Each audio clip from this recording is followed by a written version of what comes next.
प्रणाम आपको। यहाँ पे एक साधक का प्रश्न है कि गुरुदेव, कोई ऐसा मंत्र है जो हर एक धर्म उच्चारण करता हो?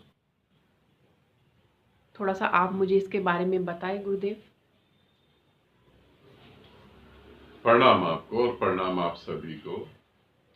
कोई ऐसा शब्द, कोई ऐसा मंत्र जो सभी देवी देवता इस्तेमाल करते हो साधना में, सभी धर्म इस्तेमाल करते हो, पूरी अध्यात्म जगत में जिसका इस्तेमाल होता हो, कोई ऐसा मंत्र, कोई ऐसा मंत्र जाप, कोई ऐसा शब्द तो मैं यहाँ पर आपको बता रहा हूँ, और जो सब में पावरफुल है, जिसकी साधना करके इस पृथ्वी पर जब से मानव जाति आई है तब से लेकर अभी तक, और जब तक मानव जाति रहेगी तब, ठीक है, और पशु पक्षी रहेंगे तब तक। तो ये बहुत पावरफुल शब्द है जिसके बारे में मैं बता रहा हूँ। इसको इंसान ही सुनता है ऐसा नहीं, इसे जानवर भी सुनते हैं, और जानवर सुनने के बाद अपनी योनि से जो है मनुष्य योनि में प्रवेश करते हैं।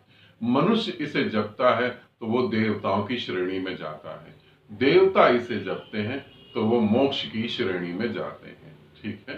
तो वो है ओम। ओम शब्द को जो है अलग अलग जाति धर्मों ने अलग अलग तरीके से पुकारा है।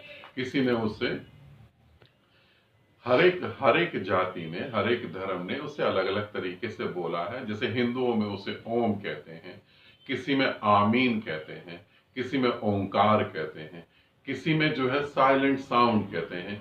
यही एक ऐसी चीज है जिसको सभी ने माना है, सभी ने स्वीकार करा है, और इसके द्वारा पृथ्वी पर जितने ज्यादा लोग मुक्त हुए हैं उतने और किसी से नहीं हुए। एक ही शब्द, वो है साइलेंट साउंड, ओम, झींगुर की आवाज। मगर जब आप मेरे से सुन रहे हैं तो आप कहेंगे ओ झींगुर की आवाज, ये तो 24 घंटे आती है। जो तुम्हारी पकड़ में है, मैं उसके बारे में नहीं कह रहा, ध्यान रखना। जो तुम्हारी पकड़ में है वो नहीं, क्योंकि जो तुम्हारी पकड़ में है उससे तो तुम्हारी गति हो नहीं रही। झींगुर की आवाज 24 घंटे सुनाई देती है, काम वासना वैसी बनी हुई है, क्रोध वैसी बना हुआ है, बदला लेने की भावना वैसी बनी हुई है, मौत का डर वैसी सताता रहता है ना। जब मैं ओम कहता हूं तो तुम ये नहीं समझो कि कॉपी किताब में लिखने वाला ओम। जब मैं ओंकार कहता हूं तो तुम ये नहीं समझो कि ओंकार लिखने वाला ओंकार। वो शब्द बिल्कुल अलग है। जैसे मैं कहूं चांद, अब चांद से तुम सीधा समझोगे कि एक गोल रंग का गोला जिसमें जो है एक दूधिया सिल्वर कलर का प्रकाश है, वो है चांद। मगर ये बात समझो कि जब मनुष्य ने पहली बार पृथ्वी पर चांद को देखा होगा तो इसका नाम चांद नहीं होगा, ये बिना नाम के होगा। मगर जब दूसरे को बताना पड़ा होगा तो इसका नाम चांद रखा होगा, मून रखा होगा, है ना। तो उसका नामकरण हुआ होगा। तो जब संतों ने उसे जाना, जब गुरुओं ने उसे जाना, तो अब तुम्हें बताएं कैसे। तो उन्होंने बोला कि ओम, आमीन। ये जो है, इसको पूरी पृथ्वी पर, चाहे वो धर्म हो, चाहे वो आस्तिक हो, चाहे वो नास्तिक हो, चाहे वो कोई भी हो, इसी को सबने माना है। यही एक कॉमन चीज है। शिव शिव होने के बाद भी किसकी ध्यान में समाधि में डूबते थे? इसी की।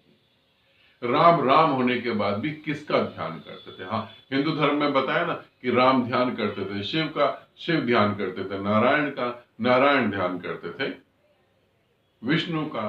मतलब ऐसे जो है तीन अणु परमाणु जो है उसी का पूरा खेल है, और इसी को साइलेंट साउंड कहा जाता। तो ये कॉमन है, और आज तक पृथ्वी पर जितने भी लोग हुए इसी को जानकर वो ज्यादा से ज्यादा लोग बुद्धत्व को उपलब्ध हुए, और भविष्य में भी इसी के द्वारा लोग बुद्धत्व को उपलब्ध होंगे ज्यादा से ज्यादा, ठीक है।